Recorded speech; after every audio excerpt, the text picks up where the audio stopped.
Coba katakan sebelah kiri kananmu, Bapa sangat mengasihimu. Sekali lagi katakan, Bapa sangat mengasihimu, saudara. Saudara, kita belajar satu hal yang sangat penting sekali beberapa waktu ini tentang satu pribadi yang telah ditetapkan Bapa untuk menjadi penolong kita semua, yaitu Roh Kudus. Katakan sebelah kiri kananmu. Anda harus tahu begitu pentingnya Roh Kudus dalam hidup Anda dan saya. 1, 2, 3. Omong kuat. Anda harus tahu bahwa Roh Kudus begitu penting buat kamu dan saya. Amin. Sekali lagi ngomong sambil lihat wajahnya. Roh Kudus itu penting buat kita. 1, 2, 3. Ya, karena tanpa Roh Kudus saya percaya kita semua akan begitu sulit memahami apa yang diinginkan oleh Bapa kita. Amin. Tetapi tanpa sadar kita ini sering menyakiti Roh Kudus. Kita sering mendukakan Roh Kudus. Katakan sebelah kiri kanan.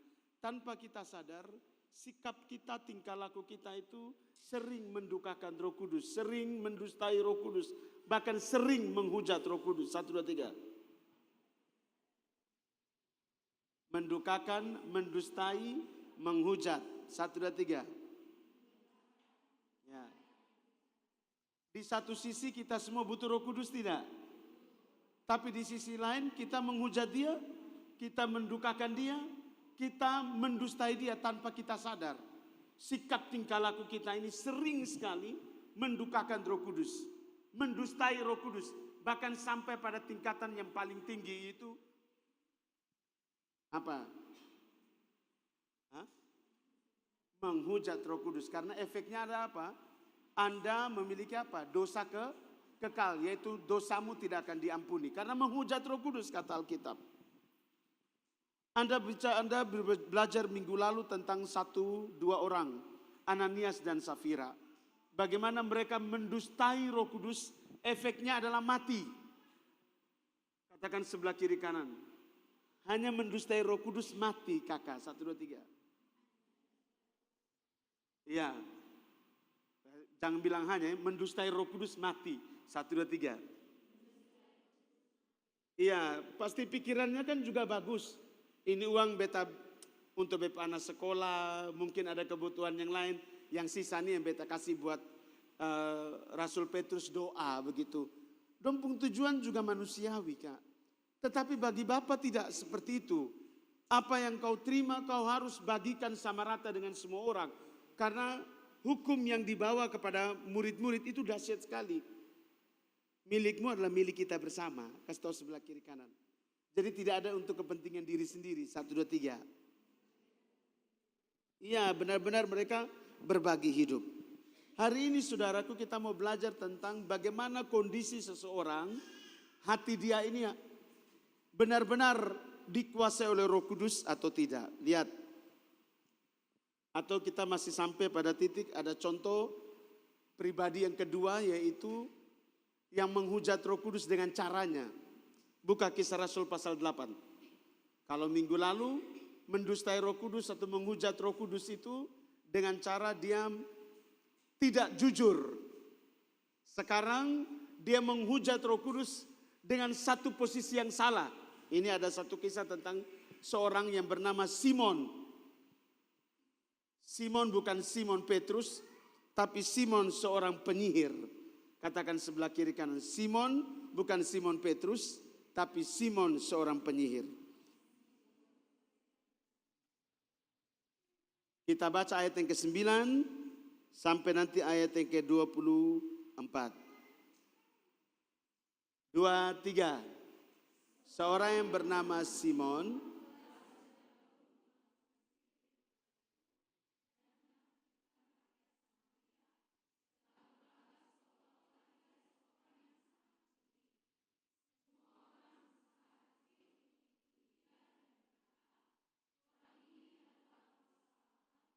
yang terkenal sebagai kuasa besar.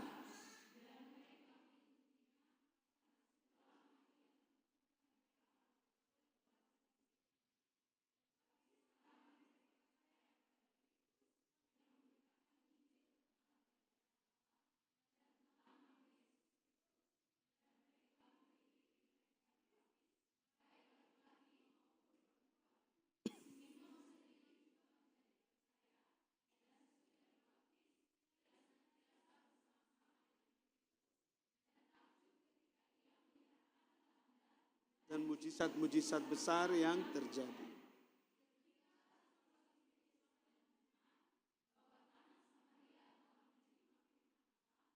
Mereka mengutus Petrus dan Yohanes ke situ supaya orang-orang Samaria itu beroleh Roh Kudus.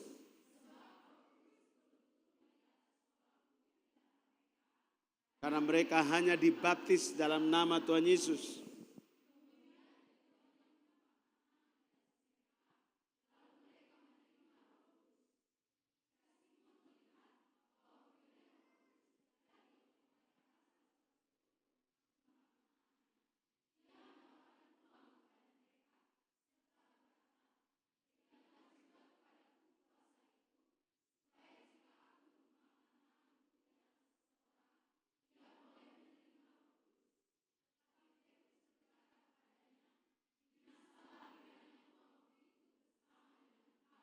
Karena engkau menyangka bahwa engkau dapat membeli karunia Allah dengan uang.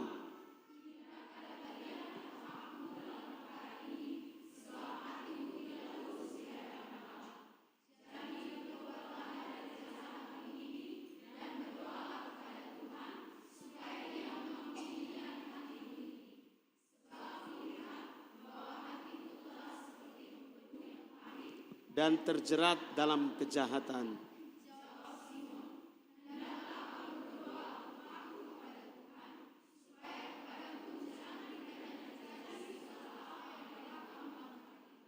Anda perhatikan ini kisahnya menarik sekali tentang seorang Simon yang sangat punya pengaruh di Samaria. Saudara harus tahu Samaria itu sebenarnya satu bangsa dengan orang Yahudi. Tetapi karena ada persoalan di masa lalu ini menjadi satu kerajaan yang namanya Israel menjadi dua. Yaitu Yehuda dan Samaria. Saya nangkap sampai di sini. Yehuda ini yang Tuhan Yesus ada di situ, memberitakan Injil di situ, bahkan sampai di Golgota. Samaria ini orang-orang yang terpinggirkan kakak. Itu jauh dari pemberitaan itu. Itu supaya kamu bisa mengerti nanti sampai di rumah, buka di Google, cari tahu tentang sejarah Samaria. Apa pentingnya Samaria? Bagaimana terciptanya Samaria? Silakan Anda cari sendiri dalam sejarah-sejarah. Amin. Di Samaria pemberitaan Injil belum ada. Yang ada orang masih percaya dukun, percaya orang-orang yang punya sihir yang begitu kuat. Bahkan sampai orang menganggap Simon ini adalah seorang yang berasal daripada Tuhan begitu. Karena dia membuat banyak sekali mujizat dengan sihirnya. Anda bisa bayangkan, dia pakai sihir untuk membuat mujizat yang lumpuh itu bisa berjalan, yang buta bisa melihat, yang tuli bisa mendengar. Coba lihat sebelah kiri kanan, di timur juga banyak begitu. Banyak sangat, di Alor juga sama. Kelihatannya pakai nama Tuhan, tapi ternyata ada suanggi besar ini. Yo, dong pergi di gunung-gunung, dong pergi sembah sujud itu batu kayu dong. Kemudian dong pergi juga dapat penglihatan. Makanya ada begitu banyak orang yang percaya sama mereka. Atau dalam ilmu kebatinan namanya ilmu putih. Kan di dalam ilmu kebatinan itu ada dua, namanya ilmu hitam dan ilmu putih. Dua-duanya ilmu kakak, berasal dari satu sumber, namanya setan. Jadi ada setan hitam dan setan putih.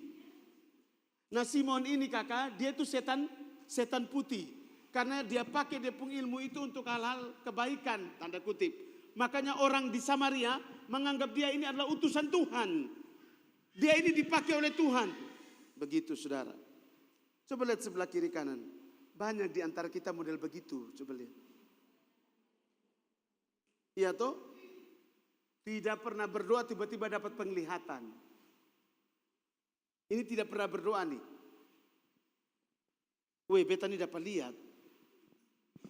Oh Kak Victor, jadi harus orang itu berdoa dulu. Minimal lu tuh tahu apa yang menjadi tujuan Tuhan dalam hidup lu. Ada amin? Supaya ketika Anda mendapatkan sesuatu Anda jangan kaget dan harba biru kau cerita di semua orang, beta Tuhan pakai. Coba lihat sebelah kiri kanan, itu Simon kedua. Jadi hati-hati kamu juga sama seperti dengan orang Samaria. Jangan cepat-cepat percaya ketika orang itu sedang melakukan sesuatu. mungkin dia pakai nama Tuhan. Tapi kalau embel-embel ujung-ujungnya nanti habis kita doa di sini, Bapak dan Mama pergi di kuburan, ini Opa ada pesan ini. Ini kayaknya memang agak sedikit salah dengan Opa di masa lalu. Jadi bawa nanti ayam merah satu, ayam hitam satu, kok potong di situ, kok langsung omong-omong sah. Nanti adik-adik dong semua sembuh. Kasih tahu sebelah kiri kan, itu Simon. Jadi hari ini Anda tahu, ternyata praktek-praktek seperti itu bukan sekarang saja, tetapi sudah dari zaman dulu itu sudah ada, ngerti tidak? Dari zamannya Tuhan Yesus saja sudah ada. Kakak ini Simon ini dekat-dekat dengan Tuhan Yesus ini kakak. Artinya di Samaria dekat dengan Yehuda. Tuhan Yesus sudah meninggalkan bumi, murid-murid masih bekerja. Simon ini sudah terkenal kakak. Ahli nujum, bisa dapat lihat Anda punya masa depan. Anda kalau Simon ada di sini bisa lihat Anda punya jari-jari. Anda ini mati cepat atau mati muda atau mati lambat. Ya toh? Ini Anda punya masa depan ini gelap gulita atau agak terang sedikit atau agak samar-samar.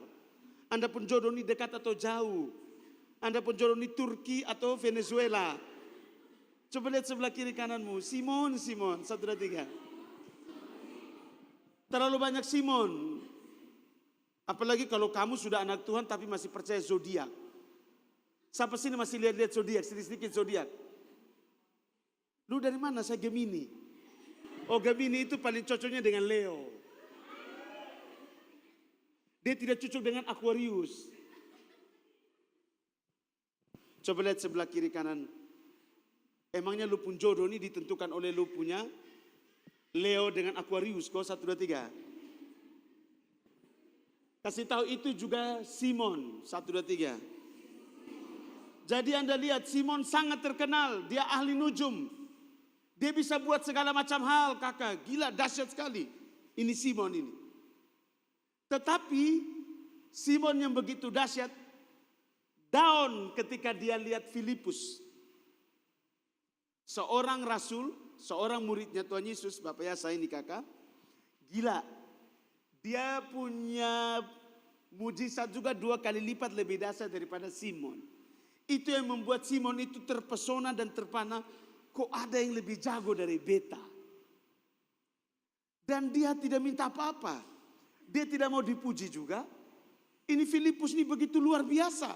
Sangat fokus dengan Bapa. Karena dia bukan hanya sekedar membuat mujizat, orang sakit sembuh, orang lemah dikuatkan, orang susah dihiburkan, mata buta bisa melihat, tuli bisa mendengar, lumpuh bisa berjalan. Filipus juga lakukan yang sama. Tetapi di sisi lain Filipus memberitakan Injil. Filipus memberitakan tentang keberadaan dia yang telah menderita dan mati di Golgota. Ada amin? Itu perbedaan antara Filipus dan Simon. Simon melakukan segala sesuatu itu untuk kepentingan dirinya sendiri. Dia menjadi sangat kaya. Kaya raya. Dan terkenal. Kasih tahu sebelah kiri kanan. Bukankah hari-hari ini juga sama? Terkenal pasti kaya. Banyak tidak hamba Tuhan yang begitu terkenal di YouTube. Ada bilang begini, saya adalah pendeta TikTok. Ada yang mengakui bahwa dia pendeta TikTok. Memang terkenal di TikTok. Coba lihat sebelah kiri kananmu, hati-hati. Simon itu sudah bertebaran di mana-mana. Dan Simon punya usia itu sudah 2000 tahun. Karakteristiknya sama seperti Simon. Banyak hari ini kakak. Kenapa? Mereka melakukan praktek-praktek pelayanan hanya untuk apa? Yes. Mereka melakukan pelayanan untuk apa? Memperkaya?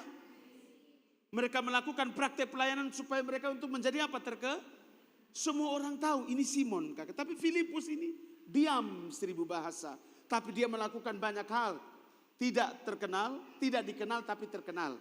Coba lihat sebelah kiri kanan. Tidak dikenal tapi terkenal. 1, 2, 3. Perhatikan sini teman. Penting supaya kamu paham. Saya cerita dulu ini keadaan. Filipus menjadi satu ancaman buat Simon. Luar biasa kakak. Orang banyak jadi percaya. Kalau Simon ini hanya cuma fokusnya percaya kepada dirinya Simon. Tapi Filipus ini dia punya metode yang berbeda. Dia membuat mujizat, tetapi dia juga apa kakak? Membawa satu berita sukacita Supaya bukan hanya sekedar orang itu hanya menerima kesembuhan, tetapi mereka juga menerima yang namanya keselamatan. Setuju, katakan amin. Katakan sebelah kiri kanan, kalau Simon dong itu hanya cuma membawa kamu kepada kebinasaan. Tapi Filipus memberitakan Injil kepada apa kakak? Keselamatan yang kekal. Amin. Ada mujizat, amin. Ada kelepasan, amin. Tetapi mereka juga memiliki jaminan keselamatan di dalam Yesus. Setuju, katakan amin. Itu yang dilakukan oleh Filipus. Itulah yang membedakan antara Simon dan Filipus. Sekarang pertanyaan saya. Apa yang membuat Simon, kalau kamu baca tadi di ayat, Simon juga ikut diberi diri percaya dan dibaptis. Pertanyaannya, apa yang membuat Simon begitu tertarik, akhirnya dia menjadi percaya dan memberi diri dia dibaptis? Apa? Ngomong dulu. Kamu bisa analisis. Oh, karena mujizatnya lebih oke. Apalagi? Betul itu. Dia melihat, ini kok berbeda. Metodenya lain dan beda. Dan dia lebih luar biasa. Yang kedua, lebih terkenal. Kasih tahu sebelah kiri kanan. Lebih terkenal, lebih dipuja-puja. Wah, dia punya tujuan itu. Makanya Simon menjadi percaya. Tapi tidak sungguh-sungguh kakak. Dia memberi diri dibaptis. Yes, juga dibaptis. Lihat saya. Sejak saat itu, Filipus pergi kemana? Simon ini ikut terus. Alih-alih untuk apa teman? Supaya dia berpikir bahwa apa yang dilakukan Filipus dia juga bisa buat. Jadi Filipus buat dia juga ikut. Pokoknya dia ini jadi murid setianya Filipus. Filipus di mana dia pergi, dia juga ikut kakak. Oh, dia mau cari tahu ini pelayanan model mana, kok bisa sampai model begini nih. Dia pakai jimat apa nih? Dia pakai seperti apa ini? Oh, ternyata dia percaya. Pasti beta juga bisa. Singkat cerita kakak, berita sukacita bahwa seluruh Samaria ini telah menerima pemberitaan Injil yang luar biasa dari Filipus. Maka berita itu sampai kepada Petrus, Yohanes, dan para rasul yang ada di Yerusalem. Berita itu menjadi satu berita yang sukacita, yang menggemparkan para rasul. Maka mereka langsung diutus pergi ke Samaria. Waktu mereka sampai di Samaria kakak, lebih dahsyat lagi kejadiannya, itu masalahnya. Kenapa? Bukan hanya terjadi mujizat di Samaria, tetapi Petrus bilang begini, orang Samaria telah dibaptis, orang Samaria telah menerima mujizat, tapi mereka belum dipenuhi oleh Roh Kudus. Sesuatu yang aneh di telinga daripada Simon. Ini Simon ini pemeran utama ini. Oh, ini aneh ini buat Simon. Kenapa? Petrus datang tumpang tangan, orang langsung dipenuhi Roh Kudus. Petrus datang tumpang tangan, semua orang dipenuhi Roh Kudus. Karena kamu harus tahu ada dua baptisan kakak. Bukan jenis baptisan mau salam mau percik, itu urusan kamu di sana. Tapi ada dua jenis baptisan. Yang namanya yang pertama, baptisan Yohanes dan baptisannya Tuhan Yesus. Kamu ikut baptisannya mana? Yohanes atau Tuhan Yesus? Baptisan Yohanes, aku membaptis kamu dengan air. Tetapi dia yang datang, membuka tali kasutnya pun aku tidak layak, kata Yohanes Pembaptis. Dia yang akan membaptis kamu dengan apa? Roh dan api. Jadi ketika seseorang sudah dibaptis di gerejanya masing-masing, dia harus ada satu level lagi yang lebih tinggi. Yaitu apa kakak? Dibaptis dalam roh dan api. Itu baptisannya Tuhan Yesus. Jadi kalau jenis baptisannya adalah ada yang percik, ada yang baptis selam, ada yang baptisnya pakai bendera. Yang penting nama Bapa, Anak dan Roh Kudus kan begitu. Sudah pernah lihat orang baptis pakai bendera? Pergi di Oitonas itu ada namanya Gereja Bala Keselamatan, itu baptisnya pakai bendera. Kemudian ada yang baptis percik, ada yang baptisnya selam, ada yang baptisnya cuma siram, ada. Pokoknya air sampai dan nama Tuhan sampai. Kan begitu. Semua orang pusing dengan baptisan, tapi orang lupa ada satu baptisan yang tidak boleh dilupakan. Makanya Anda bisa lihat praktik yang dilakukan oleh para rasul. Ketika mereka itu melihat bahwa seorang orang di Samaria sudah dibaptis, tetapi mereka belum dibaptis dalam Roh Kudus. Mereka belum dibaptis dalam roh dan api, yaitu dipenuhi oleh Roh Kudus. Saudara lihat yang dilakukan oleh Petrus dan Yohanes. Tumpang tangan dipenuhi oleh Roh Kudus. Tumpang tangan langsung dipenuhi Roh Kudus. Sekarang pertanyaannya, Simon ini lihat dan dia lihat ini sesuatu yang begitu baru dan begitu luar biasa, menarik sekali perhatian banyak orang untuk datang. Sehingga Simon ini, kata firman yang Anda baca tadi, dia bilang begini, permisi Tuanku Petrus, bolehkah saya membeli kuasa yang ada padamu? Ini ada uang di sini. Kau tumpang tangan ke saya supaya saya punya kuasa yang sama seperti engkau. Dan akhirnya saya juga bisa tumpang tangan ke orang lain di Samaria supaya mereka juga dipenuhi oleh Roh Kudus. Kamu lihat tujuannya mulia ya. Tetapi ada satu perkataan yang salah yang dikatakan oleh Simon. Dan itu menunjukkan apa yang menjadi kualitas hatinya dia. Dia mau beli. Coba lihat ayat berapa. Jangan tengah yang pegang gini LCD ini. Lihat ayatnya. Taruh. Ayat berapa? 18, 1, 2, 3.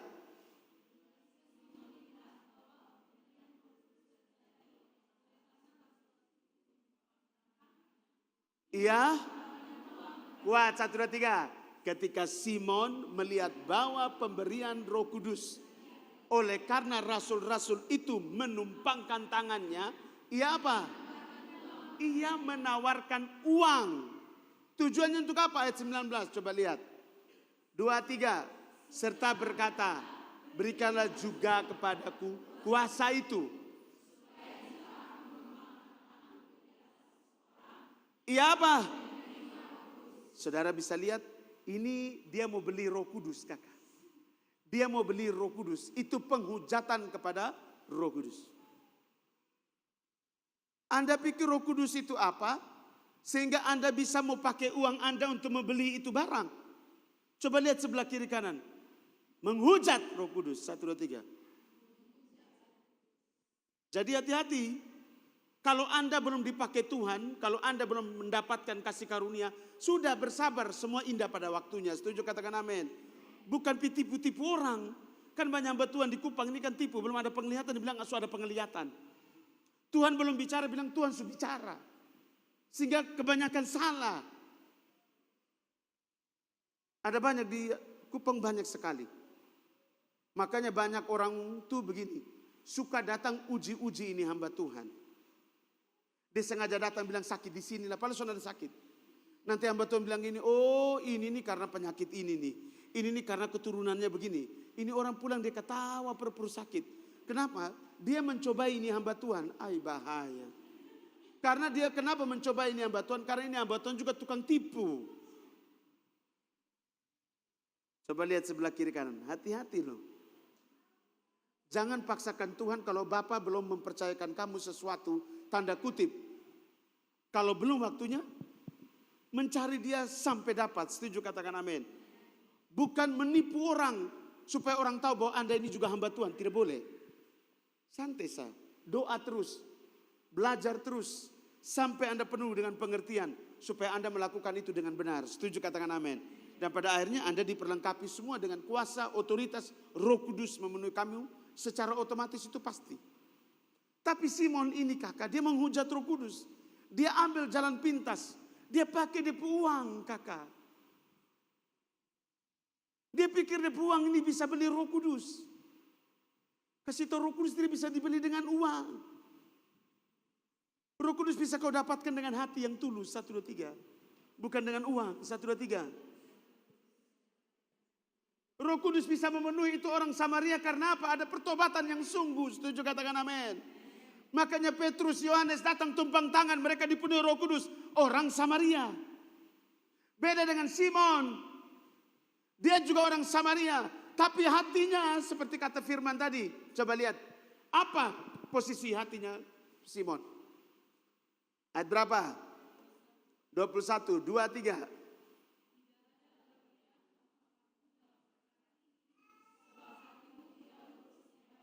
Terus. Dan berdoalah. Lanjut. Kulihat apa teman? Kulihat hatimu apa? Omong kuat, 1, 2, 3. Sebab kulihat bahwa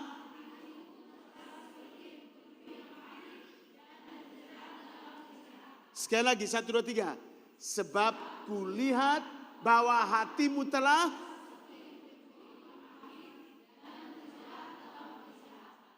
Bagaimana Simon mau dipenuhi oleh Roh Kudus, kakak? Dia sudah mengambil satu tindakan menghujat Roh Kudus. Jangan berpikir ketika kamu memberi, kamu langsung bisa dipenuhi oleh Roh Kudus. Jangan bilang, beta sudah memberi banyak di sini. Tuhan penuhi saya. Saya sudah capek pelayanan, Tuhan penuhi saya. Itu pemberian, itu disebut kasih karunia. Kasih karunia, setuju katakan amin. Masa Tuhan tidak pakai saya? Masa orang lain yang tidak pernah kasih, Tuhan pakai dong? Beta sonde. Saya percaya Simon juga punya perasaan yang sama, teman. Ketika dia, orang terkenal kan? Tapi Petrus, Yakub, Yohanes tumpang tangan di orang lain penuh kuasa. Orang lain penuh otoritas. Orang lain ini penuh dengan Roh Kudus, saudara. Tapi Simon tidak. Padahal dia sudah banyak jasa. Dia juga percaya. Dia juga dibaptis. Tapi yang membedakan Anda bisa lihat. Sebab kulihat bahwa hatimu telah seperti empedu yang pahit. Dan terjerat dengan segala macam kejahatan di dalam lubuk hati ini. Bagaimana lu bisa dipenuhi oleh Roh Kudus? Lu menghujat Roh Kudus. Makanya kamu lihat Simon Petrus bicara apa sama dia. Kau ini punya hati ini jahat ini. Biarlah uangmu dan engkau itu binasa. Bukankah sama seperti dia ngomong dengan Ananias dan Safira? Persis tidak? Saya tidak tahu kelanjutan dari kisah ini, apakah Simon langsung kering di situ? Kalau Ananias dan Safira ini, Ananias jatuh patah leher langsung mati. Safira langsung dengar berita dari suami sudah mati, langsung jatuh kok mati. Karena mendustai Roh Kudus. Anda bisa lihat betapa pentingnya Roh Kudus itu dalam hidup kita, kakak. Jangan pernah melukai dia. Jangan pernah mendustai dia. Apalagi apa? Menghujat atau menghina Roh Kudus. Apalagi kita merasa bahwa kita sudah memberi, ketong sudah melakukan pelayanan yang banyak. Kok kenapa Tuhan belum penuhi saya dengan Roh Kudus? Coba lu lihat lupung diri. Persis tidak seperti Simon ini. Yang hatinya pahit seperti empedu. Yang hatinya penuh dengan kejahatan. Lu lakukan pelayanan. Tetapi lu lakukan itu untuk kepentingan dirimu sendiri. Supaya orang lain puji sama Anda. Supaya orang lain akui Anda. Supaya orang lain itu bisa, ini orang baik. Ini orang pelayanan, mantap. Kasih tahu sebelah kiri kananmu. Sampai kapanpun Roh Kudus tidak akan pernah memenuhi hidup kamu. 1, 2, 3. Amin. Oh, ini orang bisa bergosalalio. Bisa berbahasa roh, kakak. Ingat, bahasa roh itu kakak ada 2 fungsinya. Yang pertama untuk membangun diri kamu sendiri. Yang kedua untuk membangun jemaat. Makanya ketika seseorang itu berbahasa roh, dia harus mampu mengartikan bahasa roh itu. Supaya apa? Membangun jemaat atau orang yang mendengarkan engkau sedang berbahasa roh. Tapi ketika engkau berbahasa roh, semua orang bingung. Kau omong apa ini? Kasih tahu sebelah kiri kanan. Kau menghujat Bapak saya. Sudah 3. Omong tapi sudah mengerti. Orang datang, ini apa ya? Ini apa? Makanya ketika kamu di sini tiba-tiba dipenuhi oleh Roh Kudus, ada 1-2 orang yang bergosalalio. Usahakan ada 1-2 orang yang bisa mengartikan bahasa roh itu. Karena itu pasti ada pesan-pesan Bapa yang penting buat kita. Untuk membangun kamu dan saya. Setuju katakan amin. Makanya jangan pernah berpikir bahwa ketika orang bergosalalio atau berbahasa roh adalah orang yang sudah dipenuhi oleh Roh Kudus. Ingat, orang dipenuhi oleh Roh Kudus, dia pun hati harus bersih. Setuju katakan amin. Dia pun hati tidak boleh seperti empedu yang pahit. Dia pun hati tidak boleh penuh dengan kejahatan dalam dia pun diri. Tidak boleh. Karena kasus Simon ini, kakak, itu memberi sebuah pembuktian bahwa ketika kamu berpikir bahwa kamu bisa membeli, bahwa kamu sudah melakukan sesuatu dan kamu berpikir kamu akan dipenuhi Roh Kudus, tidak akan pernah. Karena menjadi targetnya Bapa seseorang itu dipenuhi oleh Roh Kudus ketika hatinya itu bersih. Setuju, katakan amin. Markus pasal 7 ayat 21-23 kan selalu saya ngomong di sini. Bahwa yang masuk itu tidak menajiskan, tetapi yang keluar itulah yang menajiskan seseorang. Karena keluar itu dari dalam mana? Dari dalam hati. Coba buka Markus pasal 7.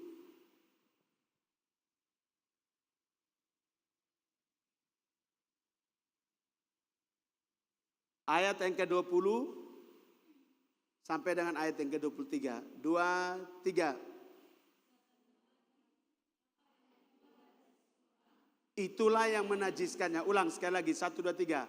Katanya lagi, apa yang keluar dari seseorang, itulah yang menajiskannya. Terus, sebab dari dalam, dari hati orang, timbul segala pikiran jahat, percabulan, pencurian, pembunuhan, apalagi keserakahan, kejahatan, kelicikan, hawa nafsu, iri hati, hujat, kesombongan.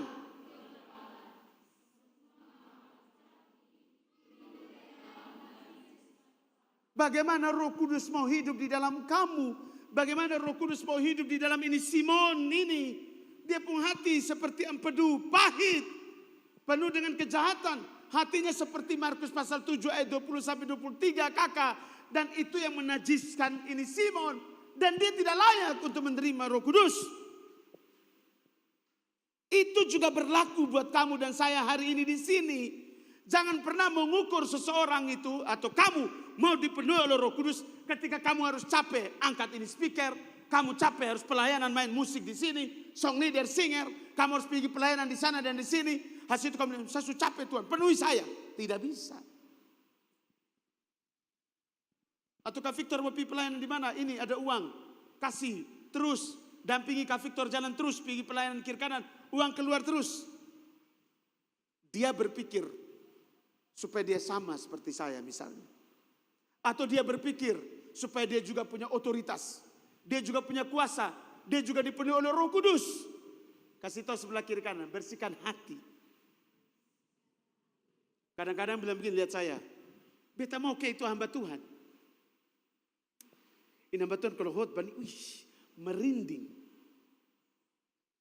Beta ini mau ke dong, mengalir sah ini ayat-ayat. Pernah berpikir begitu tidak? Ya, ada yang datang ke saya bilang begini, Kak Fik, beta ini mau ke begitu. Berdoa.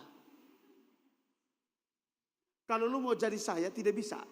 Atau lu mau jadi seperti Bapak Pendeta Estra Suruh, tidak bisa. Atau mau jadi seperti Bapak Pendeta Mel Atok, tidak bisa. Karena mereka punya, atau Pendeta Yandri Manobe, tidak bisa. Masing-masing punya alurnya sendiri. Mereka dipercayakan Tuhan dengan cara Tuhan sendiri. Setuju, katakan amin. Coba lihat sebelah kiri kananmu. Hati-hati, perbaiki dirimu. 1, 2, 3. Mau dipenuhi oleh Roh Kudus seperti orang Samaria, amin. Mau tidak? Omong kuat, amin, amin. Mau tidak, amin. Mau tidak? Ya, pasti mau. Mau tidak seperti Simon? Simon juga orang Samaria loh. Jadi di Samaria itu ada dua. Orang Samaria yang menerima Roh Kudus. Dan ada orang Samaria yang tidak menerima Roh Kudus karena menghujat Roh Kudus. Jadi orang yang menghujat Roh Kudus itu adalah apa? Orang yang hatinya tidak lurus, hatinya menyimpan semua yang busuk, yang penuh dengan kejahatan, seperti empedu yang pahit. Kasih tahu sebelah kiri, semakin hari kau mendendam, kau sedang menghujat Roh Kudus. 1, 2, 3. Jadi ada yang kau dendam di sini, ada yang masih menyimpan dendam di hatinya, ada yang masih iri hati, ada yang masih dengki dengan orang, ada yang masih tidak suka kalau orang itu sukses. Coba lihat sebelah kiri kanan, bertobat, jangan mendukakan Roh Kudus. 1, 2, 3. Nanti datang sini menangis, masuk ruang doa menangis, keluar ini percuma. Kita nanti mau duduk jaga di ruang doa, kau keluar begini, hai. Ya toh? Makanya orang kalau berdoa keluar dari ruang doa tidak mengalami perubahan dan terobosan, something ini. Harusnya kan orang berdoa ketemu dengan Tuhan, Roh Kudus langsung penuh dia pasti mengalami terobosan dalam lepung hidup. Setuju, katakan amin. Buktinya apa? Buka Yoel pasal yang kedua ayat yang ke-28. Ketika roh Tuhan tercurah dalam diri seseorang itu apa yang terjadi? 2, 3.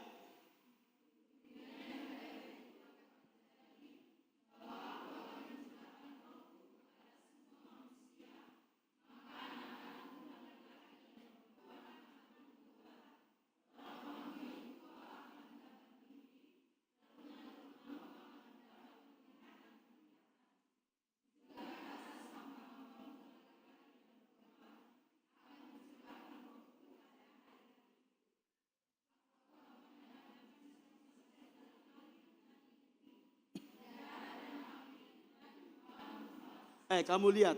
Kemudian daripada itu akan terjadi bahwa aku akan mencurahkan apa? Rohku ke atas semua manusia. Maka anak-anakmu laki-laki dan anakmu perempuan akan bernubuat. Bernubuat itu berkhotbah, menyampaikan pesannya Bapa. Berarti anak-anak muda nih. Lihat, orang-orangmu yang tua akan mendapatkan mimpi. Jadi nanti yang sudah tua-tua yang dapat penglihatan.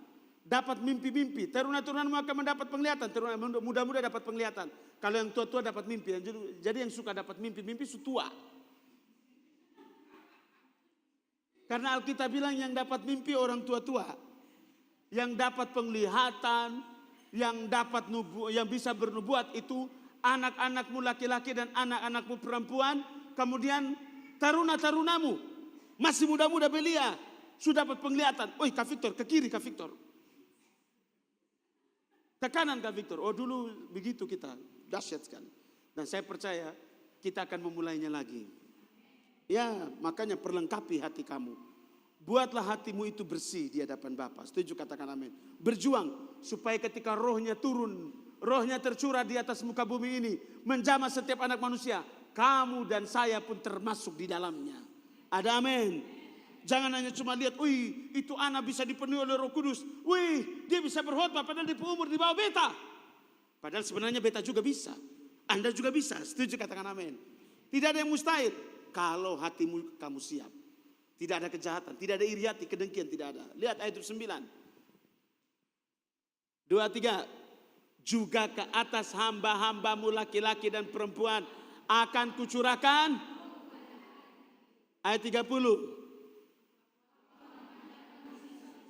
Di langit dan di bumi, darah dan api dan gumpalan-gumpalan. Kamu bisa bayangkan saja. Dom bikin mujizat kakak di atas langit, di bumi. Bilang geser ini bintang geser nah. Suruh ini matahari berhenti. Awan datang tutup, hujan pergi. Terjadi semua. Itu yang bikin Simon itu. Dia bilang ini lebih gila daripada apa yang saya punya. Ini dahsyat sekali kakak. Ketika seseorang dipenuhi oleh Roh Kudus, Anda bisa lihat apa yang terjadi. Mujizat-mujizat dahsyat terjadi. Bahkan kedahsyatan itu bukannya sekedar orang mati dibangkitkan, orang lumpuh berjalan, tetapi dia bisa melakukan segala sesuatu di bumi dan di langit. Gila. Kakak, hari itu akan tiba dan sudah tiba waktunya sekarang. Apa yang harus kamu perbuat? Berdamailah dengan Roh Kudus. Setuju, katakan amin. Jangan mendukakan Roh Kudus. Jangan mendustai Roh Kudus. Apalagi Anda menghujat Roh Kudus. Kalau Anda mau sampai Yoel pasal 2 ini nubuatan Yoel kakak, ini nubuatan. Nubuatan ini dipakai juga oleh Petrus. Nubuatan ini juga berlaku sampai detik ini kakak. Sampai nanti dia datang untuk kedua kalinya menjemput kamu dan saya. Setuju, katakan amin. Jadi kalau kamu di generasi kamu mempersiapkan diri kamu. Kamu lihat rohku akan dicurahkan atas kamu dan saya. Pertanyaannya, hatimu siap enggak? Semua orang dibaptis, termasuk Simon. Tapi lihat Simon itu berbeda dengan yang lain. Yang lain dipenuhi oleh Roh Kudus ketika Petrus menumpangkan tangan. Tapi Simon berbeda kakak. Karena Petrus melihat hatinya itu tidak lurus. Hatinya pahit seperti empedu. Penuh dengan kejahatan kakak. Kata Petrus, uangmu binasa dan juga engkau akan binasa. Simon ketakutan, dia bilang apa? Berdoalah kepada Tuhanmu supaya apa yang kau katakan itu tidak menimpa diriku. Karena dia tahu pasti terjadi, akan tertimpa pada dirinya. Saudara, ini pesan Tuhan buat kita semua penting sekali. Berdamailah dengan Roh Kudus. Setuju, katakan amin. Jangan menjadi seorang pemberontak. Ingat, siapa yang mendukakan Roh Kudus, kata Yesaya, kata pemazmur bilang apa? Orang yang mendukakan Roh Kudus, dia menjadi musuhnya Bapa. Orang yang mendukakan Roh Kudus, dia apa kakak? Memberontak kepada Bapa. Jadi orang yang mendukakan Roh Kudus, orang yang mendustai Roh Kudus, orang yang menghujat Roh Kudus adalah orang-orang yang selalu memberontak kepada perintah, hukum, ketetapannya Bapa. Jangan berpikir kamu sudah buat ini, yang lain kamu bisa buat dosa, tidak bisa. Kata Bapa, apa yang Bapa perintahkan, apa yang Bapa inginkan, apa yang Bapa kehendaki, lakukan itu seutuhnya. Setuju, katakan amin. Tidak ada kau bisa buat yang satu kau tidak bisa buat. Tidak. Sebagai orang yang percaya kepada Tuhan Yesus, kasih tahu sebelah kiri kananmu, Anda dan saya wajib hidup sama seperti Kristus hidup, yaitu taat sampai mati. 1, 2, 3. Iya, 1 Yohanes 2 ayat 6 berkata apa? Jikalau kamu berkata bahwa Kristus ada dalam kamu, maka kamu wajib hidup sama seperti Kristus hidup. Nah, Kristus hidup sampai mana? Sampai di Golgota, sampai mati. Lu sampai mati. Orang baru hujat Anda sedikit, kita sudah down. Orang baru omong Anda sedikit saja di itu kampung, muka ke setan. Orang baru bilang begini, oh besok itu persekutuan, sebentar besok naik ke surga sudah. Minggu depan sudah datang lagi. Orang baru omong bilang begini, itu persekutuan sesat, salah, bahaya. Betul kok? Cari tahu itu bukan dari apa kata orang. Setuju, katakan amin. Kalau mau cari tahu, datang, lihat bagaimana orang penghidup, bagaimana pemberitaan sabdanya, bagaimana cara hidupnya orang-orang di dalam sini. Itu baru bisa menentukan bahwa ini salah atau benar. Setuju, katakan amin. Bukan dari kata orang yang hanya cuma simpang siur. Orang ini mendengar dari orang yang satu. Orang yang satu juga dengar dari orang yang satu. Orang yang satu dengar lagi dari yang satu. Yang sumbernya ini tidak pernah datang di sini. Dia juga dengar dari yang lain. Maka satu sumber berkembang. Tidak mungkin mengurangi, menambah ada. Kasih tahu sebelah kiri kanan.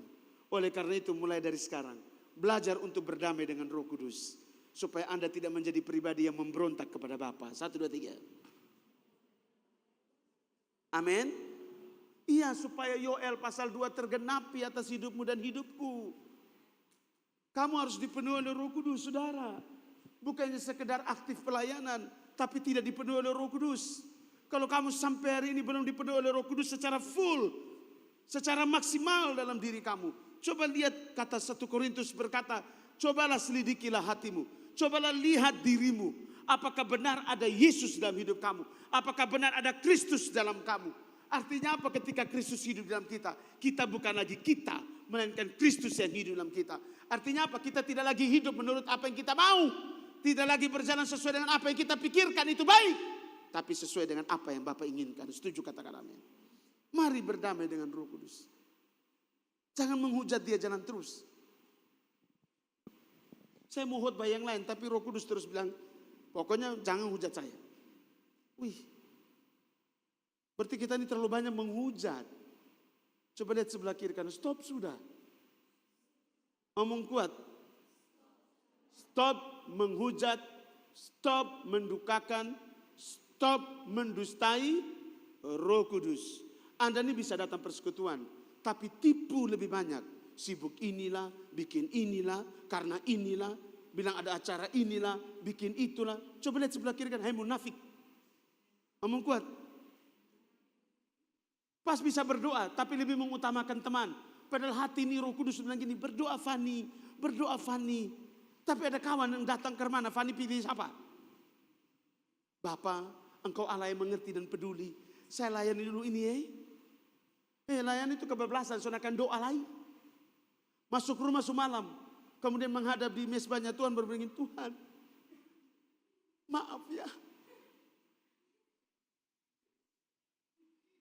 Padahal waktu itu, waktu Fani punya kawan datang, waktu Bapak juga ada di situ sedang menunggu di mesbahnya, dia ingin bicara, dia ingin curhat, dia ingin menyampaikan isi hati dan rindunya buat Fani. Tapi Fani tidak peduli, lu mendukakan Roh Kudus Fani. Jadi kalau Roh Kudus sudah lagi menjamah hati, doa, kasih tinggal semua apa yang kamu kerjakan walaupun hanya 5 menit. Itu sedang kamu sedang melatih diri kamu untuk taat dengan apa yang sementara dibicarakan di hati kamu. Ada amin? Kan dia sudah bilang begini, tinggalkan semua dengan saya saja. Kalau itu terjadi, haleluya. Tapi kan dia ngerti kita punya posisi, setuju katakan amin. Tapi kita juga harus belajar mengerti dia punya posisi. Jangan kita jadi orang egois, kita mau menuntut kita punya hak, tapi kewajiban kita sebagai orang yang percaya sama dia, tidak menghargai dia. Tidak menghormati dia, yang ada kita bikin sakit hati dia. Bikin dia menangis, bikin dia sedih, mendustai dia, bahkan sampai menghujat dia. Bagaimana posisi kita? Ada amin? Ingat, Roh Kudus tidak bisa disamakan dengan uangmu. Roh Kudus tidak bisa disamakan dengan dayamu, kekuatanmu. Roh Kudus tidak bisa disamakan dengan apa lagi? Doa-doamu. Saya sudah rajin berdoa, saya tidak pernah dipenuhi oleh Roh Kudus. Lihat hatimu, kau berdoa tapi kamu salah berdoa. Sebab yang kamu doakan itu hanya untuk memenuhi hawa nafsumu. Berarti lupung otak itu penuh dengan birahi saja. Yang lu doakan, Tuhan tolong saya, Tuhan berkati saya, Tuhan buat saya jadi berhasil ya Tuhan. Kasih tahu sebelah kiri kanan, berdoa itu Tuhan pertobatkan saya, Tuhan hajar saya, Tuhan ajar saya, Tuhan habisi saya.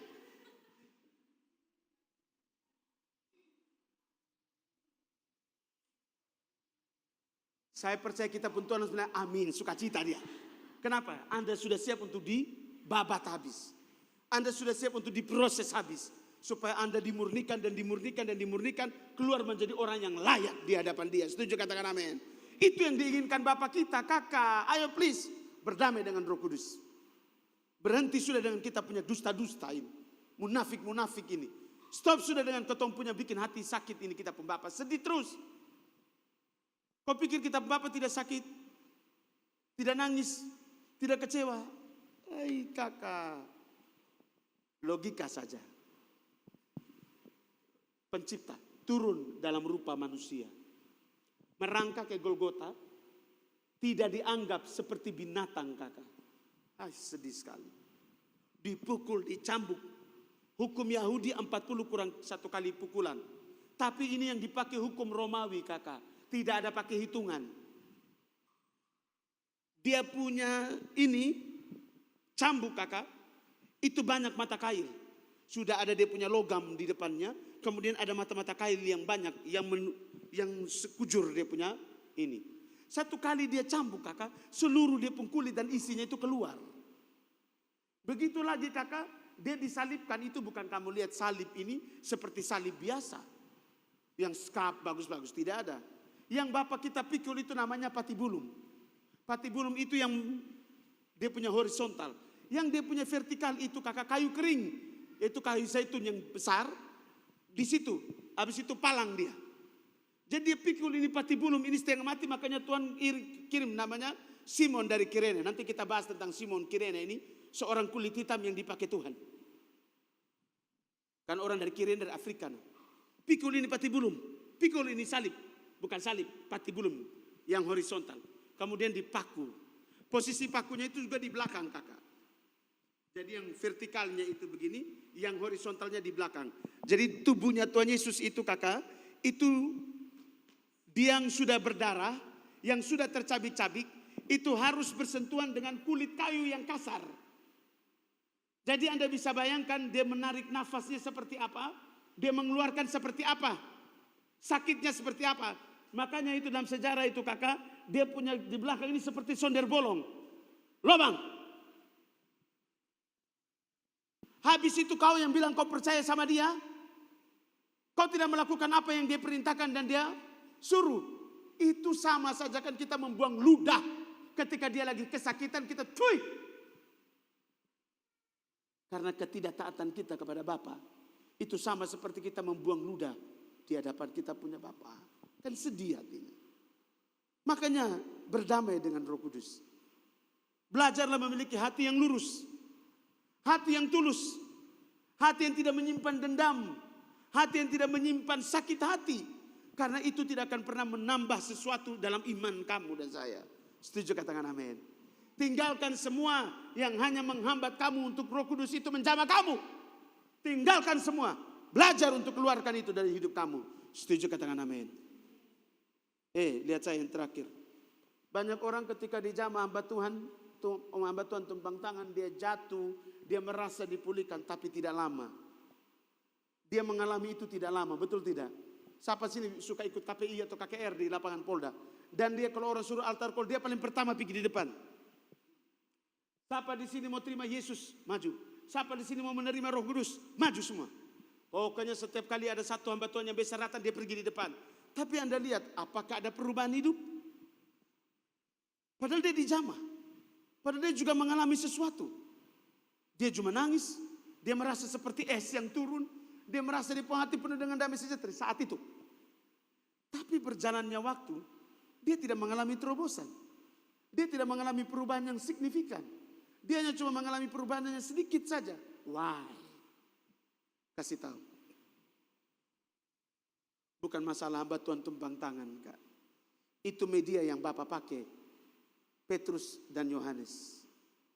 Tapi Bapak tahu, hati dari orang Samaria itu sangat amat merindukan Bapak. Setuju, katakan amin. Bisa nangkap sampai sini? Sebelum Filipus pergi, kakak, perempuan yang bertemu dengan Tuhan Yesus di sumur, itu sudah pergi lebih dahulu memberitakan tentang kisah tentang Tuhan Yesus supaya kamu tahu. Makanya mereka sangat amat rindu akan Tuhan Yesus. Jadi itu perempuan sudah pergi terlebih dahulu, membuka jalan buat Filipus pergi. Filipus pergi, terjadi tidak mujizat. Jadi saudara, jangan pernah mendukakan Roh Kudus.